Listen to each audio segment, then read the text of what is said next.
So 2023 was a very good year for us over here on the NA version of the game, but 2024 is going to be bringing a lot of new, very powerful servants to the game, and it also brings back a lot of very powerful reruns. If you are someone that has missed out on really any of the notable supports in the game, all of them functionally come back during this next year. Now, some of them are only going to be for a couple of days, but you will have a shot at pretty much every single meta support that is limited, and I just think that's going to be absolutely great for my players that have not really been playing for the longest time, or maybe they just did not have very good luck on their initial banners. So in this video, we're going to go over all the notable reruns, when they're going to come out on the game, and then after that, I'm going to go ahead and cover some of the newer units that are going to be coming out and that you might want to keep an eye out on. But before we start getting into this lengthy topic, make sure you leave a like on the video and you subscribe to the channel for that daily FGO content and content like this that makes sure that you are going to be ready not only for content coming up in the next month, but even in the next year or maybe even 2 years. So on that note, let's go ahead and start talking about some of the reruns that we're going to get over here on the NA version of the game. Now, I will not be going into a lot of detail on the rerun characters in particular because I'm assuming a lot of you guys already know what they do, and if you need an in-depth guide on what that character does, I should have a video covering all of the following characters on my channel in a playlist. So if you need more intel on why this unit is going to be a very notable one getting a rerun, you can go check that out. But we start off the year with an absolute banger for the New Year's celebration. Koyan Light, the premier Buster support type unit that also allows you to do Buster looping, quote unquote, is going to be getting a rerun. But let's say you're going to be going for the new Koyan Dark that's coming out and you maybe don't have enough Saint Quartz to split between the two of them. Well, if for some reason you don't want to summon for her right now, and she does come back at the very end of the year for the Lost Belt 7 support campaign part 4, so even if you miss out on her at the beginning of the year, there's another shot at her at the very end of the year. And you'll notice for a lot of these servants, they come back twice this year, which is why I'm saying it's a very powerful year for especially newer players that missed out on a lot of these strong units because a lot of these guys come back twice. But then following Koyan Light, another rerun you want to keep your eyes out on is going to be Reigns making her return for the rerun of the Lady Reigns Case Files event. And the reason you want to keep an eye out on Reigns is that she's basically a second waiver. Except instead of being a little bit more offensively based, she's more of a defensive version of Waver, and sometimes it's just nice to have that extra 50% battery, whether you need Chen Gong bullets or you just want to use her in more CQ-oriented content, which we are starting to get more of over on the JP version of the game. Then for White Day, you have Arjuna Alter making his return. He's going to be getting a new costume, and if you don't know why this guy is a really good unit, he's basically one of the best, if not the best, Buster AoE unit you could be using for Buster looping, just because this guy does an insane amount of damage, pretty much makes his own power mod with his first skill. He's absolutely crazy. And if you do miss out on him, well, he does come back during the Road to Lost Belt 7 campaign, so even if you miss out on him right now for White Day, you could still get him again later on in the year. Merlin will also be making his return for 2 days only during White Day, and he's still as strong as he ever was. While you might not be able to use him in terms of farming content, when it comes to any type of difficult quest, this guy is going to excel, pretty much giving you everything you could ever want and more for a CQ, a weird node, some weird gimmick fight, whatever have you. He is going to be exceptionally good for that. Do not overlook this Merlin banner, and I can understand skipping out on Arjuna for White Day to try to get Merlin while he's out for 2 days. Then following that, if you missed out on Skadi for the Christmas event, she will be coming out for her own Road to Lost Belt 7 campaign and making her return. And this is a good one to go ahead and snag if you are going to be summoning on the Summer Skadi banner, because she complements Summer Skadi very well, kind of making her own Skadi type setup for quick looping servants. So again, another servant to kind of keep your eye out on. Following Skadi, Morgan is going to be making her return for the Trunk Sister event. And she's kind of a jack of all trades type of unit. While her damage isn't exactly the craziest at NP1, she is rocking 3 different power mods, has a 50% battery technically, can be used in Immortal team comps. Whatever you want to do with these units, she can probably do for you. She's very versatile, but again, this is one of those ones that if you want to make her your main damage dealer, take it from someone who has her at NP5, you probably want to at least go for NP2, maybe even NP3 if you want to be safe, or consider high investment with Grails or Gold Foes. But if you miss out on her right here, say it with me, she comes back later on in the year for the Morgan Lotto event. Not technically Morgan Lotto, but it's like the Fey Night Cup, and she's going to be coming back for that. So if you miss out on her right now, you have another shot later on during the year. But I could completely understand skipping this Morgan banner for one of the more notable reruns that comes right after her, and that's going to be Castoria's return for the 25 million download campaign. Castoria being what I would consider to be the best unit in the game because of how much power is concentrated in all three of her skills and how strong her NP is. What she does for arts is absolutely ludicrous. And even though Buster got a huge buff with Oberon releasing, Castoria said, nah, I can use him as well. However, she's not only good in farming, she's also very, very good when it comes to challenge quests or more gimmick-oriented content because her kit is just so broad and good that it is very hard for the enemies to find some kind of crack in her defenses. So consider summoning for Castoria right here, but say it with me, if you miss out on her for the 25 million download campaign, she comes back for the Lost Belt 7 pre-release campaign. So if you miss out on her right now, she does come back later.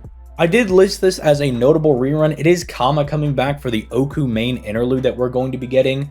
While certainly not as strong as, say, someone like Koya Light, Castoria, Arjuna Alter, she's very strong in her own right as a very strong DPS servant, and is often labeled as the problem with the assassin class, not because of anything that she did. Well, technically, yeah, she's a little too good, actually. Pretty much you don't want to use any of the other assassins because Kama just excels so well at her job that it almost makes some of the other assassins obsolete. She also doubles as having a niche against Alter Ego, so consider going for Kama, and I also know that she's very popular, so good DPS plus very, very popular servant. Thought I'd kind of point this one out. Notably, coming out soon after Kama makes her return is going to be the summer version of Kama, and following her is going to be Space Ishtar for the 26 million download campaign. This might be a little difficult for some people to justify summoning on because this will be after Summer Ibuki releases, and Summer Ibuki is better than both of these servants. But if you don't pull for Summer Ibuki, say you go for Lady Avalon or Summer Skadi instead, then maybe you can justify going for extra copies of Space Ishtar or Summer Kama, who both come out around the same time. And if you're going to ask me which one do I think is better, who should you go for, I don't know, whoever you think is cuter. They're both basically the same servant. They both basically have the same results. You can argue about like 0.5% differences that both of them have in different scenarios, but functionally they are the same unit. They basically perform the exact same. So if you want to summon for either one of these really good AoE arts units, by all means just pick one and summon for them. But then the final main big rerun, aside from the ones that I've already mentioned that come back later on in the year, the ones that I've already doubled up on, we have Oberon coming out for the Road to Lost Belt 7. This is the big one because Oberon comes back when they start introducing 90++ content. And if you're on NA and you don't know what that means, basically these 90++ nodes have a 1 million HP boss at the end, and it's going to be the best node that you're going to farm in every single event. It's going to be the best free quest. And I remember people on JP were crying about this because Oberon was pretty much the only effective way to consistently deal with these nodes, aside from having specific units every single different time. And so this is going to be one of the big ones that you want to look out for, especially if you don't have Oberon right now. You're going to have to suffer through like 3 months of 90++ nodes that you may or may not be able to do, although in, say, the EO event, EO is able to do her own 90++ nodes, so it won't be all that bad, but you'll definitely struggle a little bit, unless, again, you do have specific units that are tailored to taking down those free quests. You might want to save up for Oberon because he's going to be very, very good in dealing with these new nodes. But that's effectively all of the major reruns that are going to be coming back. Sure, there's like random banners where Gilgamesh comes back, but I don't think Gilgamesh is so broken that it's notable to talk about him. If you were looking for Gilgamesh's rerun, you already knew that he was coming back. These are the notable big boys that you might want to keep your eye out on, because these are some of the better units and some of the best units in the game that you might want to spend your Saint Quartz on. Now we're going to transition over to talking about some of the new and upcoming servants that are going to be hitting the NA version of the game. Starting off the year as the first new servant on the NA version of the game for 2024 is going to be Koyenskaya of the Darkness, and this is a very unfortunate release for her, and it's not anything that she did. She's a very strong servant in her own right, giving a strong buster buff to the entire party, 30% NP, she pierces invincibility, can overcharge NP levels, she can even apply every single damage over time buff, you know, burn, poison, curse to the enemy. Earth power mod is going to be very good. So why do I say that she's very unfortunate? Well, at the beginning of 2025 over here on the NA version of the game, we're going to get a servant called Kukulkan, who is effectively just Koyanskaya of the Darkness, but better in literally every single way, shape, and form. Now, does that mean that you can't summon for Koyanskaya of the Darkness and then just not use Kukulkan? Well, no, yeah, you could still just use Koyanskaya as your main DPS for Buster Looping or for challenge quests. I mean, she's even got stuff like Pierce Invincibility to really just trash through some of these CQs. But I do know a lot of players, in my experience in interacting with a lot of the player base, whether it be through streams, through my Discord, through the YouTube comments, that I have seen a lot of people that were going to summon for Koyan Dark, but are not going to anymore because now we have Kukulkan coming out and they feel like Kukulkan kind of just invalidates Koyan Dark. And I'm just going to use the same analogy that I did for Summer Ibuki when she came out. It's not that Koyan Dark is worth less, it's just that, say, Koyan Dark is worth $1 million, and now Kukulkan comes out and she's worth $2 million. It's not like Koyan Dark is worth any less amount of money, it's just something more valuable came out, but that other thing is still as valuable and as good as it was when it released, and it did not go down at all in value. So if you're a really big fan of Koyanskaya and you want her to be your main DPS, main farmer person, do not feel bad in summoning for this unit or going for higher NP copies. She is still very, very strong. She did not get any weaker. And I cannot stress that enough because I don't want to see somebody look at Koyanskaya, who might be their favorite servant, and abstain from summoning from them because they feel like they have to go for a more meta pick. She's still fine, she's still good, it's just a very awkward position for her to be in at the moment. Shortly after Koyanskaya of the Darkness releases for New Year's, we're going to have another notable servant drop during Valentine's Day, that being Bazette. Well, technically not Bazette, I'm not going to try to pronounce her actual name, but we all know who it is. It's literally just Bazette, and the reason I find her to be a notable release is not for her power, because she's not super broken or anything, but it's the fact that she introduces basically a new mechanic into the game, that being countering. If you don't know how this works, Bazette will fire her NP, taunt everybody onto herself, and when they attack her, she will counterattack with an attack that's equivalent to her own NP strength. It gets this massive upscale in damage, so she can just kinda slam them.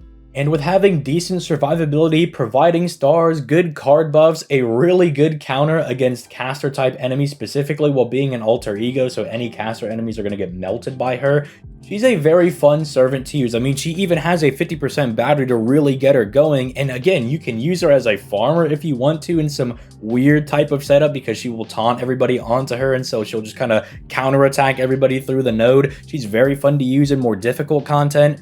But she's not the most broken, right? Like, sometimes her counter damage can be a little bit lower, especially if you don't go for extra copies, because the level of damage that her counters are going to do are going to be indicated by the NP level you have. So that is something to keep in mind. Again, kind of like Koyan Dark, if you're wanting this to be your main DPS type servant, as with all of them, maybe go for higher NP copies, especially if you're not really expecting to summon on anything at the very beginning of the year.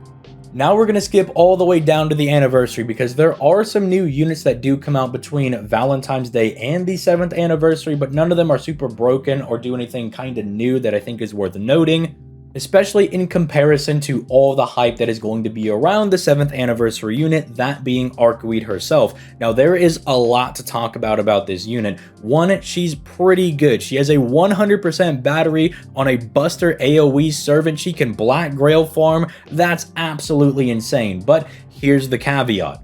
If you're not going to be one of those guys that is going for an NP 3, 4, or 5 Arcoweed, your Arcoweed is going to be married to using Black Grail exclusively, because her damage without Black Grail at NP 1 and 2 is really, really abysmal. It is not very good at all.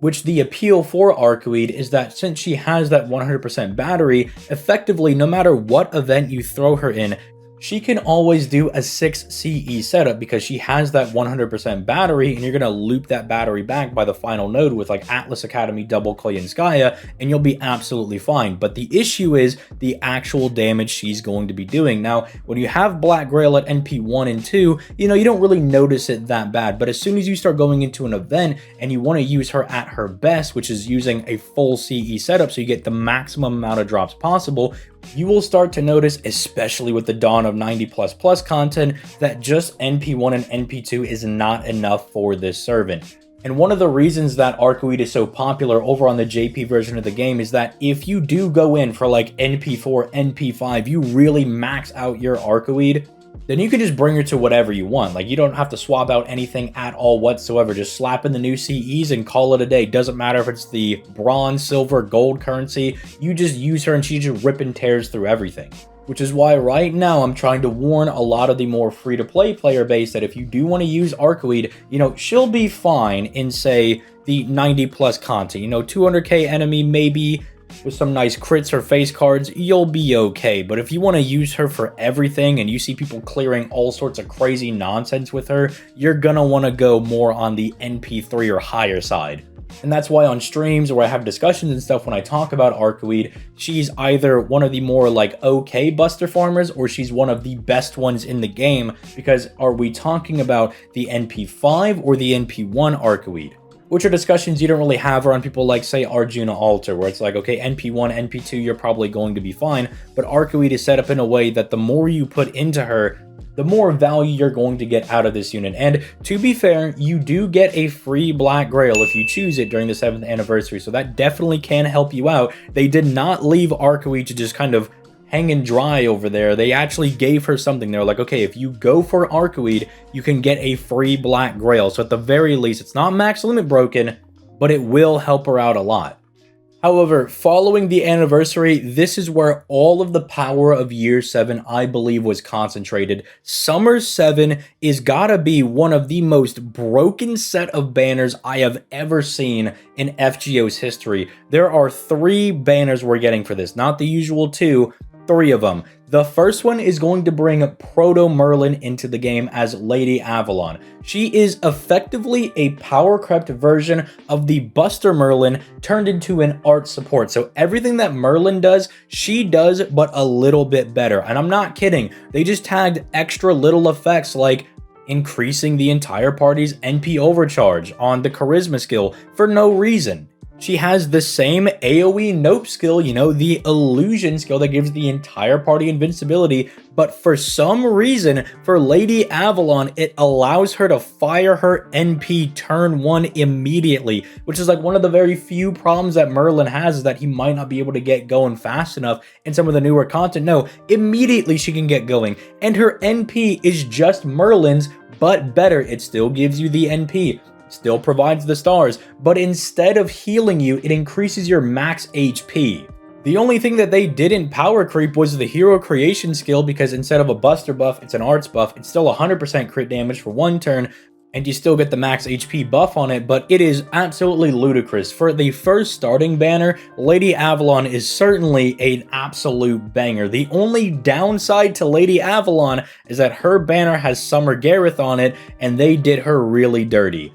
If Summer Gareth was just a single target, or maybe had a little bit more battery and like an NP damage buff or something along those lines, she's just missing out on something, she would be way, way better. But they just kind of let Summer Gareth just sit there and didn't really do anything for her, because I'm assuming they just thought that Lady Avalon would be enough to sell the banner, which I don't know why they had to sell Gareth so poorly on that banner. I don't know why they did that to her, but yeah, it speaks a lot when the worst thing about Lady Avalon is the banner that she's on.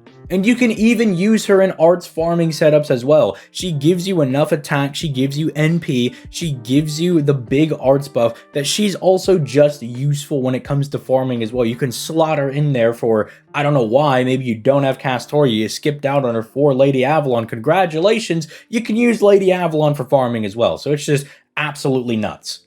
But the arts takeover is not done there, because the next banner is the arts extravaganza, with Summer Ibuki being the headlining 5-star unit on there, and she is coming for every single arts AoE unit's job, alright? She is coming for all of them. If you're a looper, she's trying to take that. If you're like Summer Masashi and you're good in CQs, she's also coming for your job as well. Because she has the 50% battery that Space Ishtar and Summer Kama have, but guess what? Instead of being an Avenger, she's a Berserker, so that means she's super effective on everybody, and also coming after Summer Masashi's job, because that was kind of her thing as the AoE Berserker. But hey, Summer Masashi, she's got the Pierce Invincibility, right? That's pretty good. Well, guess what? Summer Ibuki removes all defensive buffs on all of the enemies that she fires her NP again, which is going to effectively be the same thing unless the boss specifically has an invincibility or a dodge buff that is unremovable. But let's be honest, that's not happening every single event. And then what else? I mean, she gives herself the attack buff, the crit buff, the arts, the buster buff. She provides stars every single turn, has her own star weight, has an earth power mod, which in and of itself is very strong. She just basically does everything. The only thing she doesn't do is give herself survivability. But here's the kicker. She's an arts unit. That means you can pair her with the newly released Lady Avalon or Castoria, who both have ways to keep you alive. Lady Avalon has illusion plus the max HP buff, and then Castoria has solemn defense, debuff removal, plus the targeted invincibility. I mean, this unit is absolutely disgusting, and you have to look at someone like Ruler Melusine to potentially even dethrone her off the arts, Queen Looper title. And that's not even it. The unit on her banner is Summer Ares, who is basically everything I was saying about Summer Ibuki, but she's just single target and is an Avenger now, and she just does absurd levels of damage. Which is why I can definitely understand why somebody might skip out on the Lady Avalon banner because, that's Merlin but arts. Even if it is a little bit power crept, it's still just kind of Merlin. We know about that. But Ibuki and the Ares, now that's just raw, unhinged power right there. That's the arts meta coming back in full swing and just absolutely obliterating everything in its path. And as somebody, not biased by the way, who has an NP2 Summer Ibuki on JP, and has basically been my main farmer ever since I got her, she's pretty good and is definitely worth going for if you are a huge art simp like myself. But almost as if the universe heard the cries of Quick, they saw that the Buster meta got Arcoid, who's going to usher in a new era of Black Grail farming, and then Arch just got 3 of the most broken units you've ever seen released back to back to back. The universe decided that they would send down an angel from the heavens above, and that angel was named Summer Skadi, and do not let a single person tell you that this unit is not good. The only people that are going to tell you that Summer Skadi isn't good are going to be the meta sheep. The same people that would tell you to not use someone like Gilgamesh or Kama because they're not good enough and they're not optimal enough. If you're not doing everything in 3 turns, CQs farming doesn't matter. It's not good enough. Well, I'm here to tell you, for one, you can enjoy the game however you want, and that's what Summer Skadi's here to do. If the way that you want to enjoy the game is by playing Quick, then she is the answer for you. Don't have a Quick looper. She's not only the support that you need, but she's also the looper that you need. Instead of only giving you that virgin 50% quick buff that the Caster Skadi gives you, the Chad Ruler Skadi gives you 65% quick buff for more damage and even better looping, instead of that weak defense down buff that might not even apply due to enemies having maybe higher resistances, like the Surtur raid that just hit us over here on the NA version of the game, who is completely immune to that. The Chad Ruler Skadi gives you an attack buff that not only multiplies into your other stat buffs, but you also carry it through all 3 nodes for better consistent damage. 50% battery, we still got that. And I'm also providing stars. Why? Aren't Quicks already supposed to provide stars for themselves? Well, don't worry, I'm just making sure we got extra stars. Don't got a looper? That's a-okay. I'll be able to loop on my own, and guess what? I'm bringing my own power mod. I'm against the lawful people, and that's because Ruler Skadi is raining down chaos and bringing Quick back into the meta, making it a viable strategy, and don't let anybody tell you otherwise. Now, as far as the 4-star unit that's going to be accompanying Ruler Skadi on her banner, that's going to be the caster version of Wu, who pretty much centralizes around being a buster support type unit, and on her own NP, she applies undead to the enemy, and then applies things like stun, gives everybody power mod against undead. She's kind of like a neat little unit to use. She's not the craziest. She obviously can't do buster looping because her battery's not quite there, but she's still a very fun unit. You can still use her in kind of some weird setups if you want to like power through undead enemies, or you want to do some weird memes where you like double up on the power mods. Bring your boy Romulus against some Romans, bring Boudica, get the extra power mod against them, and then you could also bring someone like Caster Wu, turn them all undead, give yourself an even bigger power mod plus the buster buff, and just have fun. It's your life, it's your prerogative. Whatever you want to do, go ahead and do that. Finally, there's Rikyu, who I think is the last unit you should be keeping your eyes out for 2024, and that's because she's effectively going to be the best quick farmer in the game for quite a while. She gives herself a nice quick buff, she has a really cool crit niche, NP gain, 30% battery, overcharges her own NP stage, which gives her even bigger man attribute power mod bonus. She's just going to be a very strong option if you decide to summon for Ruler Skadi, as you should.